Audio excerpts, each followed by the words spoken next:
I'm Lonny Lesmeister, and you're watching Coyote Culture.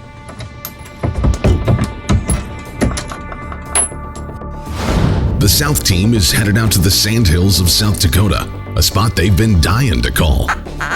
Finally got permission from the landowner and can't wait to get calling. They also take out a special guest from Baltimore for the coyote hunt of a lifetime. That's all right now on Coyote Culture.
You know, we're walking into this set and it's a beautiful morning. It's so calm and nice out. We had a special guest, Bill, from Baltimore, Maryland. He is a hunter, and he's a pretty dang good hunter. We took him out on his very first ever coyote hunt and never shot a coyote. And he said when he was a kid, he said he could go out in the suburbs or the outer limits of the city and do fairly well in the woods and stuff. He said after it got population started going up and whatnot, he said it's really slimmed down his hunting. He couldn't believe when he came to South Dakota how, wide open it is and ability to see the wildlife you do. They don't see that in Maryland. We were able to get in here and thin out some of these coyotes. And we got our good bud, Bill, here along to do it. When he got out here, we went out the first day and he was having trouble with his rifle, and we called him in a few coyotes and just couldn't seal the deal. I told him, you're gonna redeem yourself today. It'll be all better today. And we was walking into the stand and I was running the video camera and Lonnie and Bill's out front, and coyote just happened to go running down the draw, kind of off side hill, and just a glimpse of him. And I don't think Bill seen him, but I told him there was a coyote. That right there, that's one of those signs that you know that something good's gonna happen. Even though you spooked that coyote, you know there's more around. We walked a little further and Derek spotted another one. And this coyote was kind of just mousing around. We dropped, take a look at it. He didn't really know what we were. He was kind of turning his head, looking at us, trying to figure out where we were. So we knew we were okay. I was getting the camera on him while Lonnie and Bill was getting situated, because as we walked in there, the coyote was out there. And we spotted him right away. Well, as I was getting the camera set up, I noticed as this coyote was moving and he's kind of mousing around, hunting, I see his limp, and he's hurt, Lonnie. He's hurt. I figured he just had a hurt foot or something was wrong, maybe got in a fight or something. And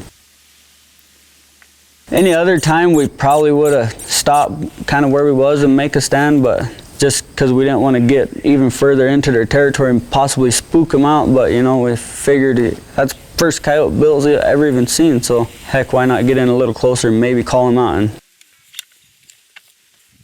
so we waited till he got over the hill, hurried up, got snuck over, sat down, and couldn't believe what we seen next.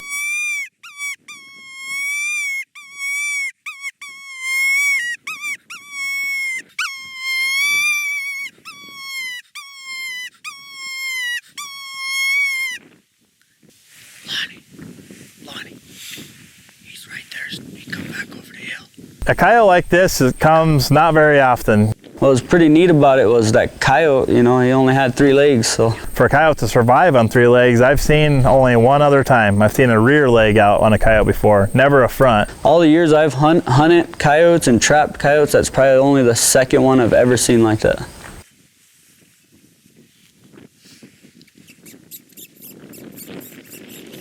Just goes to show you how tough them coyotes can be. I mean, who knows, that coyote could have got shot earlier that season by somebody making a bad shot, or he could have got caught in a trap, or however he lost his leg. It just goes to show you how tough they are, and they can just live right through it. I'm not quite so sure if Bill knew how rare it was. You know, I think Bill was kind of in the heat of the moment. He didn't know really what to expect.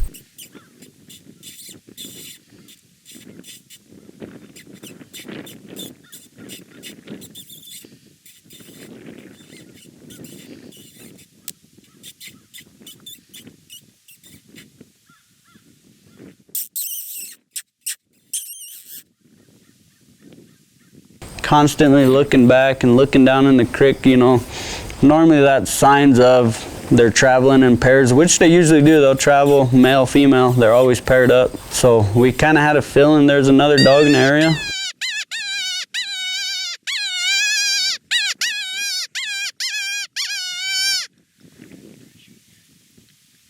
You know, I told Bill, I said, all right, just take your time, get on the coyote, squeeze that trigger, follow through, you'll nail him.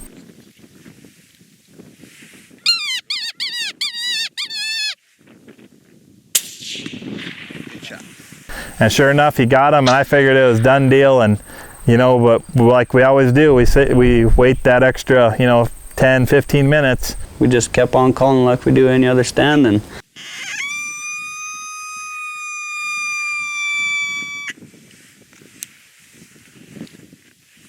I'll be danged if another one didn't show up in the draw right in front of us.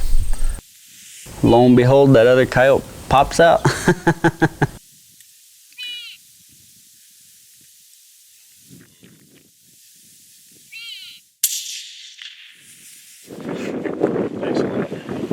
Thank you, Derek. First time I ever called a coyote in was a rush, and he was lucky enough to not only get one, but got a double on his very first stand of the day. Pretty good deal.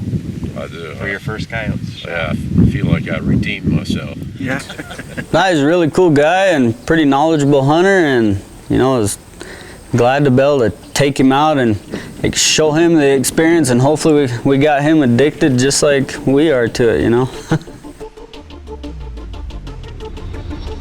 He was so thankful. I mean, thank you guys. I really appreciate you guys taking me out. He was so thankful to be able to do this, and that was rewarding in itself, to be able to take somebody out and get the first coyote shot, and then not only one but two. That was really rewarding as a guide this day, and a hunter.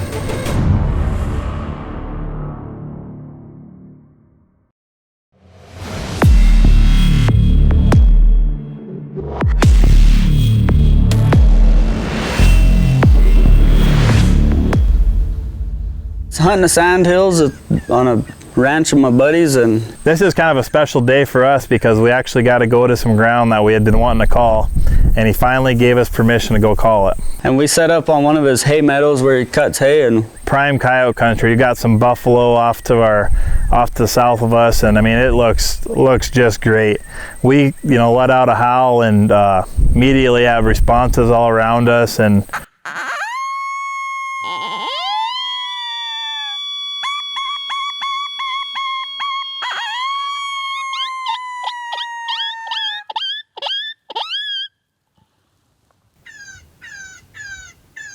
we called for a while and wasn't having nothing at the direction we was calling. We heard coyotes, but couldn't ever get anything to call. So unfortunately on the set we couldn't get anything to come in.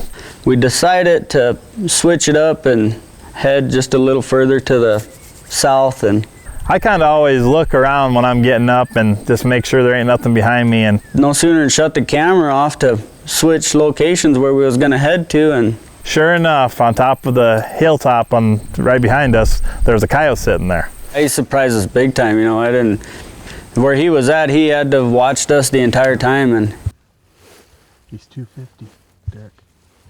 When I looked back, kind of got up for a second, looked back, that's when I seen this coyote. So I didn't have time to get the camera down. I just held it as tight as I could and, got on the coyote, and luckily Derek was able to get on him about just as quick.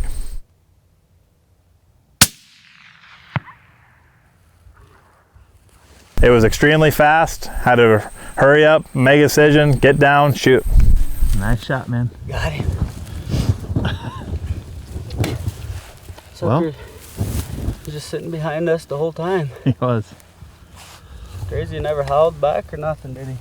Sure, we didn't get the footage or, you know, that good adrenaline rush of one coming up on us, but it was almost another rush in its own just to see this coyote sitting back, you know, kind of looking around what's going on. And I hurried up and got down and let Derek know and got a good range on him, and Derek put a heck of a shot on it.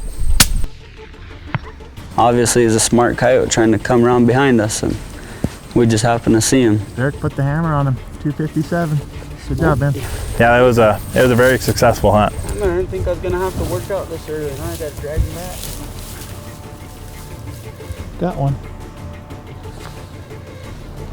Good job, Derek.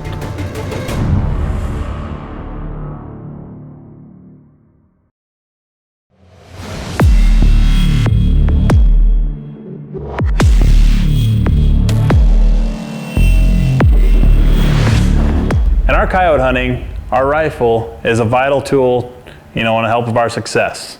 We choose to run lane suppressors for the main fact that they're cleanable. The good thing about running the lanes is you're able to get these out of your suppressor. And this makes a big, big difference, being able to do this procedure right here. As I'm hitting this, you can notice that a lot of carbon's falling out of here. This carbon is building up. It's good to get that cleaned out so it doesn't fall into your rifle and mess up your rifling, your chamber, or even your action. So really good to get that out of there. Today we're going to be dropping it in some solution you can pick up at your local hardware store. It's a lime, rust, calcium remover. That stuff will immediately, if you can see, start bonding to that carbon. So we'll drop her in there, leave her overnight, come back in the morning, she'll be good as new.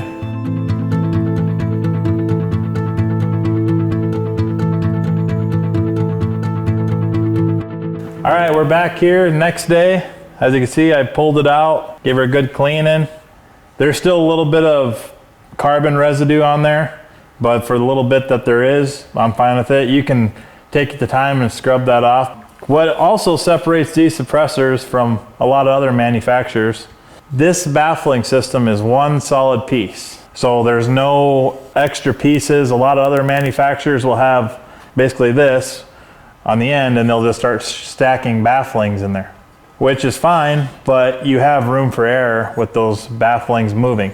Here you have one solid piece going flush up against your barrel. So with that said, this is, to me, a lot better system. All right, guys, from this point, stick it on your gun, and you're gonna have a nice, clean suppressor. You're ready to go out to the field.